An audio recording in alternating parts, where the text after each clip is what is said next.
好，我是老莫，今天分享家常的饺子皮，什么都不加，咱们应该如何和面做出更好的筋道？首先，咱们準備的是中筋麵粉150克，其他的什麼都不加。水量要特別注意，咱們和這個面呢，不能讓它太軟，稍微偏硬一點，所以咱們準備80克水。下面大家要特別注意，加水的時候要分次，把每一次水分攪勻之後再加一次水，這樣能讓麵團的水分均勻，咱們後面揉面制作都比較方便。大家可以看一下，揉成团之後，只要表面不粘了，咱們就可以包起來醒面15到20分鐘，然後呢拿出來案板上撒上一些粉，這個粉量不需要多。面醒完之後，大家拿在手上可以像這樣拽一下，能夠感受到這個面的筋性。由於比較鬆弛，所以很好拉。然後揉面大家要特別注意，咱們揉這個面呢要長着去揉，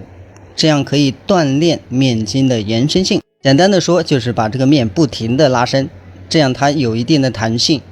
揉好的面團整個的狀態就會比較好，直到把這個面團揉的表面比較勻，沒有過多的裂痕，差不多就像這樣就可以。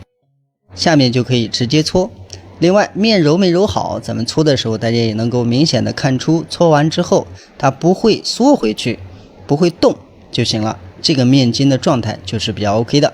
下一步是搓條，大家一定要把它搓的粗細均勻，那餃子皮就不可能出現厚的厚薄的薄。如果大家覺得自己揉面不行，還有第二種方法，咱們把整個面呢先毀了，直接壓平，借助擀面杖來擀，擀的時候呢就是往薄了擀，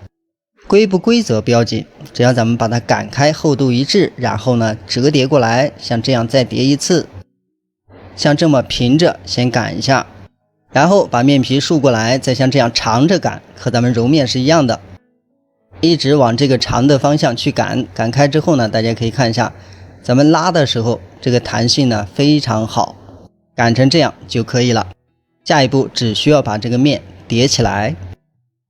撒上一些粉，用擀面杖再次擀開，擀得規則一點，厚度要一致，然後捲起來。這一招呢就比較簡單，每個人都能會，只要你擀匀就行。然後搓條保持粗細一致，然後揪劑子要保證大小是一樣的，用刀切也行。弄好的面劑子用乾粉稍微裹一下，這樣它不互相粘。下一步按的時候，咱們要把這個截面兩邊對平，然後正上正下按下去，這樣按可以保證咱們擀出來的面皮是圓的，是匀的。如果按的時候稍微有一點傾斜，很明顯的就能看出不一樣。大家可以仔細看一下，一個形狀是這樣，一個是圓的，這種形狀擀出來的面皮呢，它就不規則，不好包。然後擀皮兒就一個重點，只要你能把它擀匀就行，不要力气忽大忽小就可以了。只是前面按剂子的时候，只要你能按好，擀好的面皮又圓又平整，而且包好的饺子也會比較好看。這樣沒有任何添加的餃子皮兒，咱們就做好了。咱們取一張，大家可以看一下，像這樣輕輕的蹬，只要你不用力過猛，它這個彈性呢非常明顯。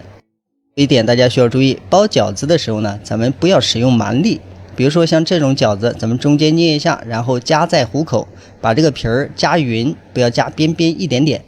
然後呢像這樣用力擠下去，這樣包餃子才不容易弄破皮兒。第二個，像這種花紋的餃子，咱們像這樣捏過來，要注意好左右手的指甲尖儿不要頂住面皮，咱們要用指腹像這樣翻過來，指腹的位置靠住，然後再像這樣捏。注意好這些小地方，咱們包完之後呢，靠近拇指的地方，這個面皮呢就不容易頂破，尤其是留的指甲比較長的朋友，一定要注意好這一點。這樣咱們捏完之後，它就會比較平整，而且厚度一致，不會偏薄。簡單來說，做家常的餃子皮兒，只要大家能夠把和面的水量，包括揉面的狀態記好，像這種拉伸性呢，還是很容易實現，而且能動耐煮，不易破。好了，視頻就到這裡，感謝觀看，下期再見。